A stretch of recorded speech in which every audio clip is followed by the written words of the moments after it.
Hello YouTube, Salut. j'espère que vous allez bien. Bon, simple, on se retrouve pour une vidéo YouTube avec 3 sujets mauvais. Donc des histoires encore incroyables. Surtout, très important, n'oubliez pas de vous abonner, de liker la vidéo, de voilà, commenter. Dites-nous ce que vous pensez des histoires. Il y a toujours des histoires rocambolesques. Envoyez-nous vos histoires sur le mail qu'il y a dans la description. Et voilà, c'est parti pour la première histoire.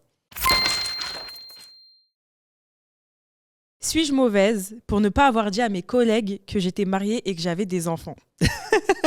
Pourquoi elle veut cacher sa vie privée, elle? C'est bizarre ça. Ouais, je sens l'histoire bizarre, vas-y, raconte. J'enseigne la maternelle dans une école privée depuis 8 ans. Ok, Ma femme et moi, nous sommes mariés il y a 4 ans et avons des jumelles de 18 mois. ok. J'ai toujours eu peur que les gens me perçoivent différemment s'ils savaient que j'étais lesbienne. C'est pourquoi je n'ai jamais fait mon coming out au travail. Coming out ou coming out? Coming out. J'ai envisagé de le faire lorsque nous nous sommes mariés et à nouveau lorsque nous avons appris que nous attendions nos filles. Ok. Mais je voulais pas de stress supplémentaire. Ouais. La conception de nos filles a nécessité un processus de FIV difficile et je voulais pas que les réactions potentiellement négatives de mes collègues gâchent la joie de ce moment. Ok. Ma femme a porté nos filles et j'ai pris 2 semaines de congé après leur naissance, mais il s'agissait d'un congé personnel et j'ai simplement dit à mes collègues que je m'occupais d'une affaire familiale. Mes collègues et moi nous fréquentons assez régulièrement, mais je n'évoquerai jamais ma vie privée. Ouais. Souvent, ils essaient de me présenter des hommes qu'ils connaissent ou me demandent si je veux des enfants. Récemment, ma femme et moi avons discuté du fait qu'elle souhaite inscrire nos filles à l'école où j'enseigne lorsqu'elles seront en âge de le faire. Ah ouais. C'est chaud. J'ai expliqué que cela créerait une situation délicate car mes collègues ne sont pas au courant de notre famille. Ouais. Cela a mis ma femme dans une colère noire car elle avait l'impression que j'étais connue de tous. Elle pense que le fait que j'essaie de mener cette sorte de double vie est un signe que j'ai honte de notre famille et que cela l'embarrasse. Elle m'a également dit qu'elle pensait que c'était un mauvais exemple pour nos filles qui un jour m'en voudront d'avoir gardé le secret. Bien que je comprenne un peu le point de vue de ma femme, je pense aussi que j'ai le droit d'avoir ma propre vie privée. Alors est-ce que je suis mauvaise ou pas ? Moi, je pense que elle n'est pas mauvaise parce qu'elle est libre de faire ce qu'elle veut. Je suis désolé, hein, elle n'est pas obligée de dire que voilà, elle est lesbienne et elle est en couple avec une femme et elles attendent des jumelles. Elles ont eu des jumelles. Ouais. Frère, chacun son chacun sa vie, comme on dit. T'as pas envie de dévoiler voilà, ta vie privée, tu dévoiles pas, fin, frère. Après, je peux comprendre que sa femme, du coup, elle pense qu'elle assume pas sa relation, etc. Mais d'un autre côté, tu vois, il y a des fois, flemme de vouloir me justifier. Tu vois ce que je veux dire? Les gens, ils sont remplis de jugements, les gens, ils sont remplis d'a priori aussi, tu vois, beaucoup. C'est vrai. Donc si c'est pour que ça rajoute un stress supplémentaire dans son quotidien et qu'elle ait à se justifier, chose qu'elle n'a même pas à faire, sur des choses que, en fait, ça la regarde, flemme. Ma vie, c'est ma vie. Ouais, je suis d'accord. Voilà. En plus, des fois, les collègues, ils aiment trop rentrer dans la vie Ils privée. aiment trop ça. Laisse Genre, ça, c'est mon pas ton gars. souci. Mais, d'un autre côté, moi, je comprends totalement sa femme parce qu'en fait, moi, c'est comme si demain, tu vas au taf, personne ne sait que t'as une famille. T'es chelou, toi. Mais Tu veux si gérer, j'ai pas- tu mais veux non. gérer qui au taf? Mais non. Mais si j'ai pas envie d'en parler, j'en parle pas. Non, C'est mais quoi oui, le problème? mais tu comprends sa femme quand même. Pas totalement, en vérité, en Moi, vrai. je comprends. Non, moi, je pense que c'est sa femme qui devrait la comprendre, elle. Tu vois ce que je veux dire? En mode, voilà. En fait, je comprends un peu les deux. Mais ouais, en plus, c'est vrai par rapport aux a priori sur les lesbiennes. Et Bah tout, ouais, flemme. Tu vois, en flemme, plus, ils les vont gens après, parler. je pense qu'ils vont te Je regarder te d'un autre jure, œil. Je te jure. Il y a plein d'hypocrites. Mais par contre, le souci, c'est quoi? Là, c'est mort. Elle peut plus jamais dire. Parce que ses collègues, ils vont dire quoi? Mais attends, t'as Ah ouais. 2 filles, elles ont bientôt 2 ans. Ouais, pendant des années et tout. Ouais, j'avoue, c'est En fait, chaud. il y a des mensonges. T'es obligé de dire dès le début. Ouais, sinon, c'est Si t'attends dead. trop, c'est fini. Tu peux plus mm. avouer. C'est pour ça que des fois, tu tombes sur des mensonges de fou furieux de Ouais. certains proches ou Je certains te amis. jure. Tu dis, mais ouais, en quelle année t'allais te réveiller, toi, en fait? Je te jure. Parce qu'en fait, ils attendaient tellement, parce que ça grossissait avec le peux temps, en plus fait. dire. Tu peux plus dire, Ouais. tu vois, c'est chaud. Suis-je mauvaise pour ne pas avoir soutenu la nouvelle relation entre mon père et mon ami? Son père et son ami? Ouais. Ah ouais, c'est chelou, les trucs comme ça. Ah, ça fout le seum, en vrai. Moi, je te dis direct, moi, ça fout le seum, en vrai. Non, faut dire les termes. J'ai 21 ans et je vais à l'université à environ 6 heures de ma ville. Malheureusement, ma mère est décédée très jeune et mon père, qui a 48 ans, est mon seul et unique père. Ok. Mon père n'a fréquenté personne ces dernières années. Ok. Je l'ai toujours encouragé à se remettre en selle et lorsque je suis partie à l'école, je l'ai encore plus encouragé parce que je quittais le nid. Depuis ma première année de lycée, j'ai une amie très proche qui a 21 ans, qui a toujours été là pour moi et avec qui j'ai passé beaucoup de temps. Mais sauf que ce qu'elle savait pas, c'est qu'elle était là pour le daron. C'est une dinguerie.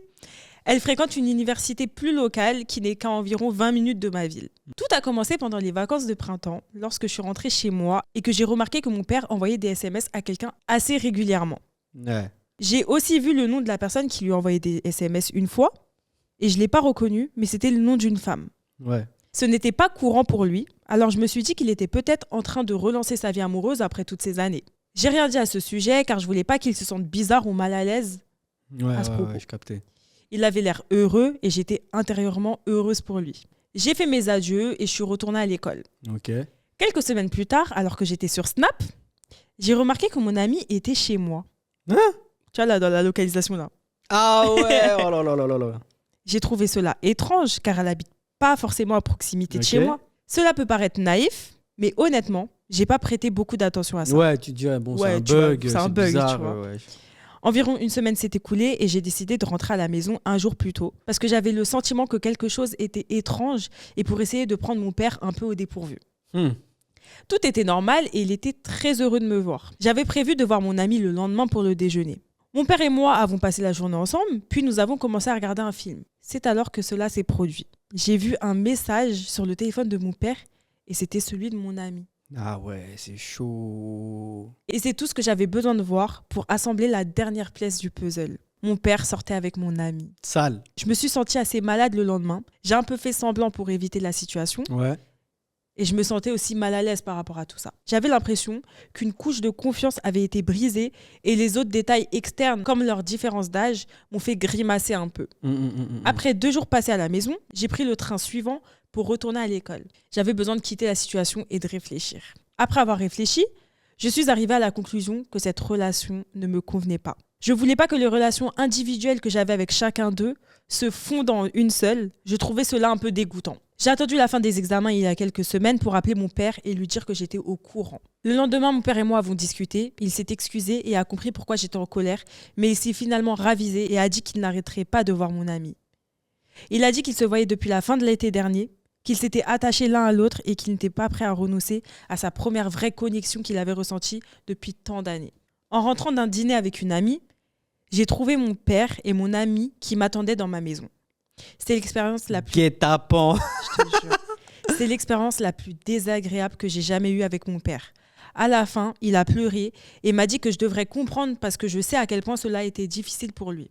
Il m'a également fait remarquer que je l'avais profondément encouragé à se remettre en selle et que je devais donc avoir une certaine forme de sympathie pour lui. Après environ 15 minutes de cris et de larmes, je suis partie.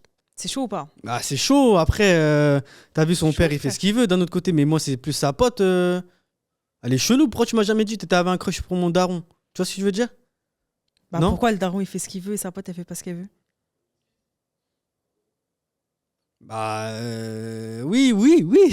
Son père, il fait ce qu'il veut. Enfin, sa pote a fait ce qu'elle veut aussi. Mais il prévient. Non? Bah les deux ils auraient pu prévenir.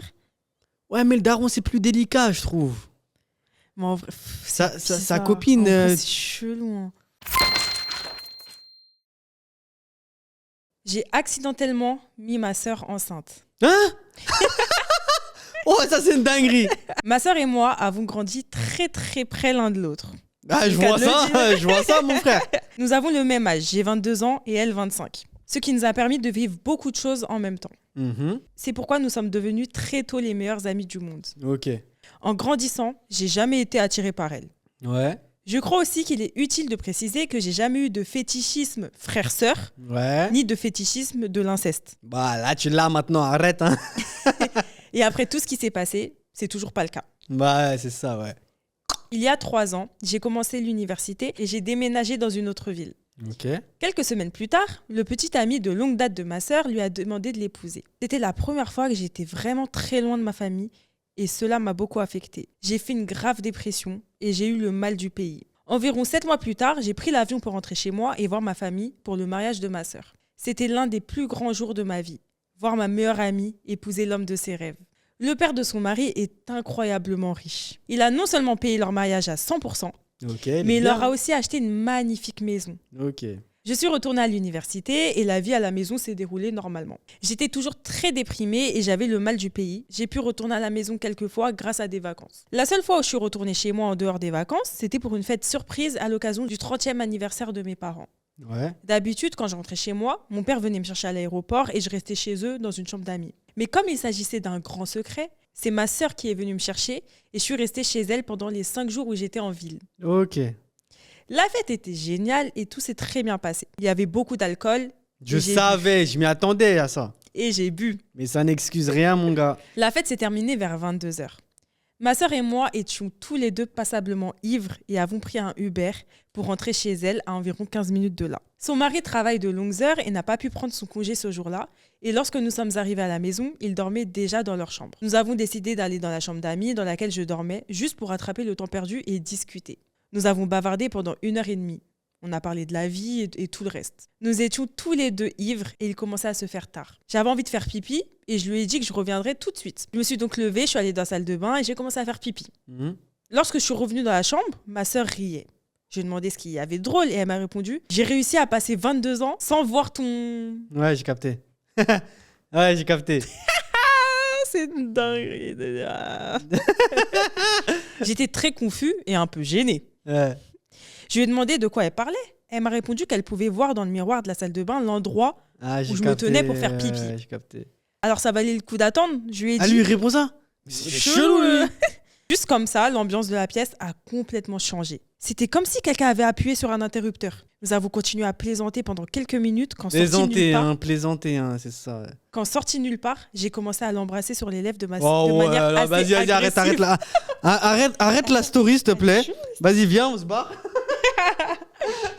Ah ouais, c'est chelou la story. Nous n'avions pas du tout l'impression d'être frères et sœurs. Nous avions l'impression d'être des amis de longue date qui avaient fini par céder à la convoitise de l'autre. Ouais, vas-y. Les choses se sont rapidement emballées et avant même qu'on s'en rende compte, on faisait crac-crac. Crari avant même qu'on se rende compte, ouais, c'est ça. Ouais. Tu me la fais pas à moi. Nous avons ri nerveusement et on s'est rhabillés rapidement. Nous avons bavardé encore un peu avant de se décider d'en finir. Après coup, je me suis sentie si mal et si bizarre. Le reste de mon voyage a été très gênant. Nous devions faire semblant que tout était normal alors que c'était la chose la plus importante à laquelle nous pensions. Quelques semaines plus tard, j'ai reçu un message de ma sœur me demandant si j'avais un peu de temps pour parler seule. J'ai eu le cœur serré parce que je savais de quoi elle voulait parler. Oui. Elle m'a appelée pour me dire qu'elle était enceinte et qu'elle était sûre à 100% que le bébé était le mien. Oh la dinguerie de Je suis restée sans voix. Je m'attendais pas du tout à ça. Nous étions coincés dans une situation qui nous dépassait tellement qu'on savait même pas par où commencer. L'avortement a été évoqué à plusieurs reprises, mais aucun de nous ne le souhaitait. Nous avons décidé qu'il serait préférable de faire comme si son mari était le père. Oh la dinguerie de ouf. Et de l'élever comme tel, sans jamais en parler à qui que ce soit en raison de la richesse de sa famille. Mais ouais, c'est des psychopathes, non, mais ça y est, c'est des fous. Mais là, c'est une série, là. Là, on peut en faire une série, ça. Mais il y a des gens, c'est des... Ils sont toc-toc. Ah ouais. C'est une dinguerie, l'histoire. Absolument personne ne le sait. C'est un secret que ma sœur et moi avons mis notre vie à protéger. Les choses ne seront plus jamais les mêmes entre nous. Ces derniers mois, j'ai commencé à boire beaucoup, à faire la fête et à échouer à presque tous mes cours. Ça m'a beaucoup perturbée. Ça va être super bizarre quand j'aurai des enfants maintenant aussi. C'est tellement bizarre qu'une décision stupide et rapide puisse changer le reste de notre vie. Fin de l'histoire. Oh, la story de C'est pas une dinguerie. Mais c'est une dinguerie sur Déjà, il y a toute deux la dingueries. ligne. Ouais, déjà, il y a la première dinguerie, il couche avec sa russe. C'est mort chelou. Et la deuxième dinguerie, non, il y a 3 dingueries. Elle tombe enceinte. Et la troisième dinguerie, ils font comme si c'était le fils de sa sœur. Enfin, du mari de sa sœur. Mais là, on veut un update en vrai, là. Bah ouais, faut un update. C'est une dinguerie l'histoire. C'est quoi cette story de ouf? Ah ouais. Franchement, de toutes les stories qu'on a racontées, je crois, elle, c'est la plus chelou. La plus choquante. Ah ouais, la plus choquante.